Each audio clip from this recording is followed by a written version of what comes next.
So I'm joined by a fellow traveler. Chris, there's been a lot of talk recently about open transactions and Bitmessage.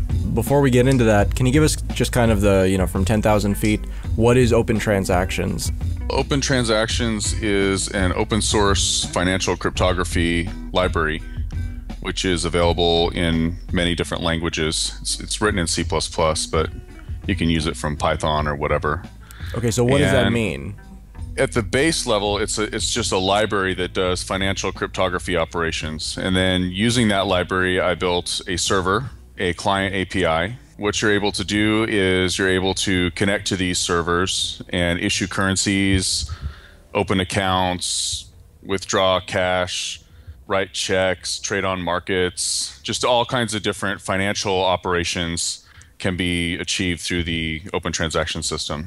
The open transaction system, one of its functions is as a decentralized market, which is also the same as a decentralized exchange, right? No, not exactly, because each server contains a market, or actually a set of markets, depending on the different currencies that are being traded there. So, for example, you could connect to a specific server and trade one currency for another currency. You could say, I'm going to sell some gold to buy Bitcoins with, or whatever the currencies are that are issued there. The big problem that we had, if you want to have a distributed exchange, you want to be able to have trades that go across servers. Any two people can trade on a specific server if they're able to discover each other and find the server that they're going to agree to meet on and perform a trade at. But let's say that there's 100 servers or 1,000 servers out there. These people aren't necessarily on the same server. And so that's what Bitmessage solved. Bitmessage became a P2P discovery layer that we could use for anyone to discover other users who might be on different servers so that they can find a common server to meet on and do trades on.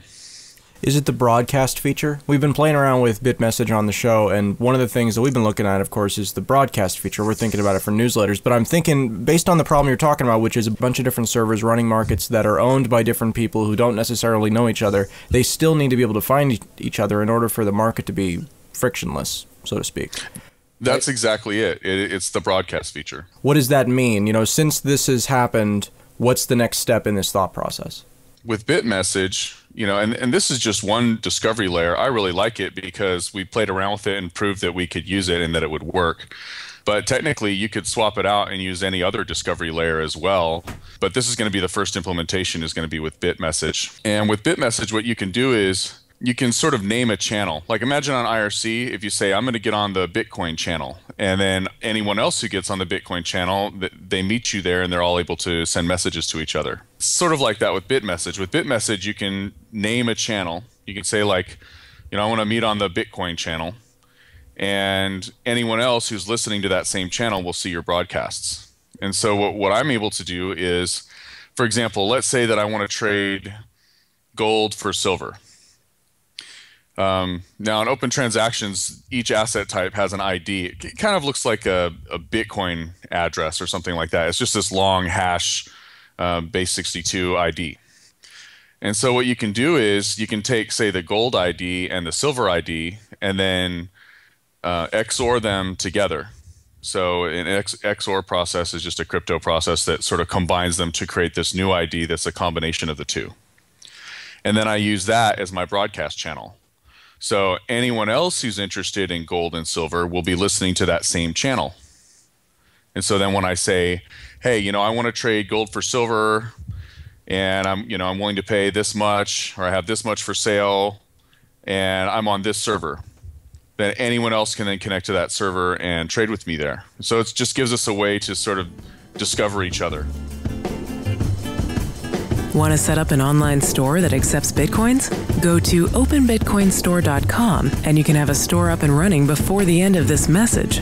Just enter your email address and the store name, and in less than 30 seconds, you'll have a secure WordPress e-commerce site up and running that accepts Bitcoins and pays you in cash within 24 hours. And best of all, it's completely free. Go to openbitcoinstore.com today and open for business now.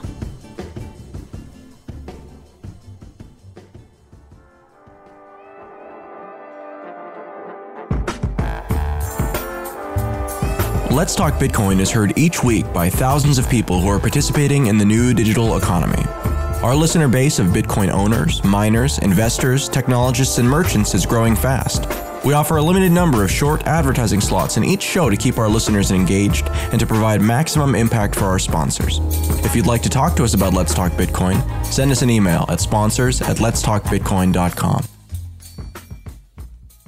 So this is like Bitmessage addresses as deterministic, right? That's what you're doing here. You're taking essentially combinations of names that are then turned into these addresses that are then used as broadcast channels, because anybody who's turning those two particular things into this, into this Bitmessage address name is going to find the same thing that the person who's doing it originally did. Is that right? That is exactly right. And I'll give you another example.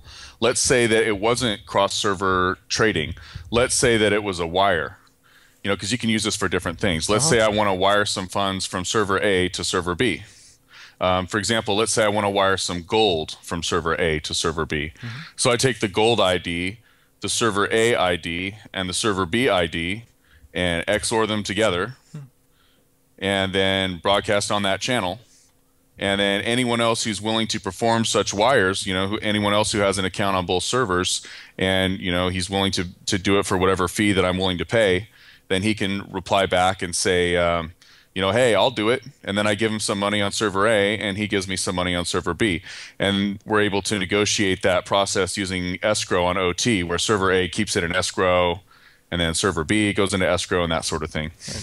That sounds pretty good. That sounds like a really innovative use. So there hasn't been a specific client developed to do this yet, has there? Or is that what your proof of concept is?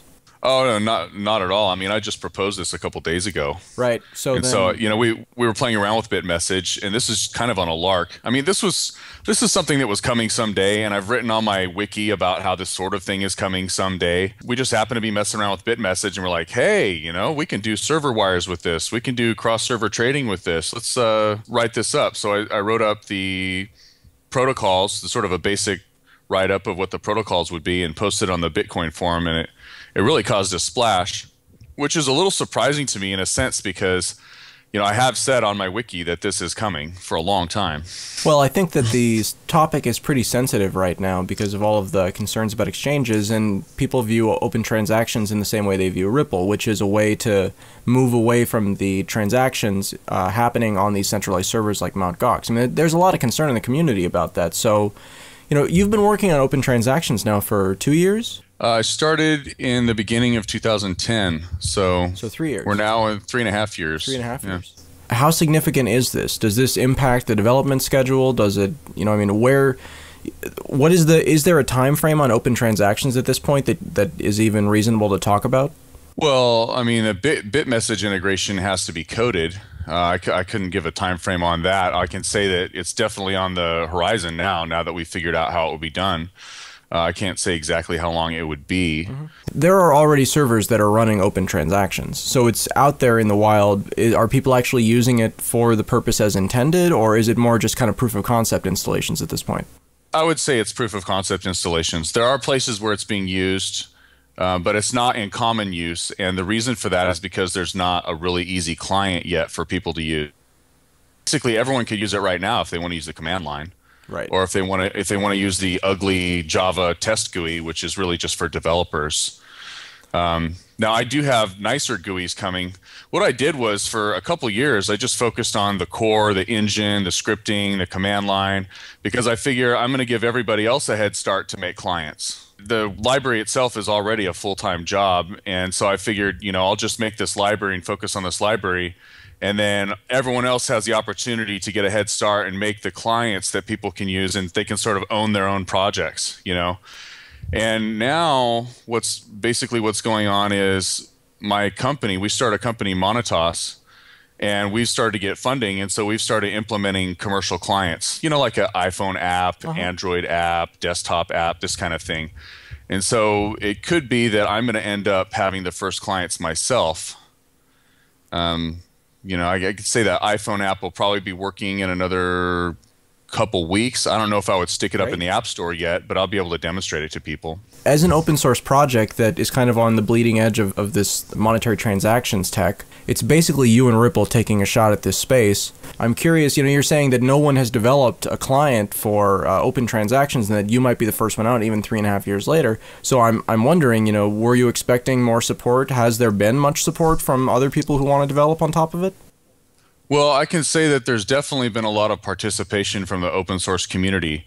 There has not been anyone who has jumped forward and said, I'm going to write some badass client. Of course, I have to be fair and say that what's easy for me is not necessarily easy for others. When I first released the project, there was only a very low-level API, which seemed easy enough to me, but everyone else thought it was pretty damn complicated. And so then I said, fair enough, and I started working on a really high-level API, which we have now. We have a really high-level API. And I think it would be much easier for someone now to write an open transactions client. It's certainly been very easy for me to slap together an iPhone app. I would say that a lot of the contributions that we've had, and we have had a lot of contributions, has been more on the back-end side, like testers. There's a guy who volunteered to build the Linux tarball, the build system. The build system that we have now came from volunteers. And there's a lot of stuff in there like that I don't even understand. I don't understand how these auto tools build systems work, but these contributors came on and got it all put together, and there it is. So outside of the client, what's kind of next? You've formed a company, Monetos, and you've sought funding. So what's the funding going towards? Is this going to become your full-time job? Is it already? Yeah, it's already my full-time job and has been since late last year, mid last year. We're making a iPhone app, and then, like I said, I should be able to demonstrate that to people that it's working within maybe another week or two. And then a lot of the code that's in the iPhone app is going to go right on over into the Android app. And the Android app is actually much more important than the iPhone app. You make the iPhone app first because all the investors have iPhones.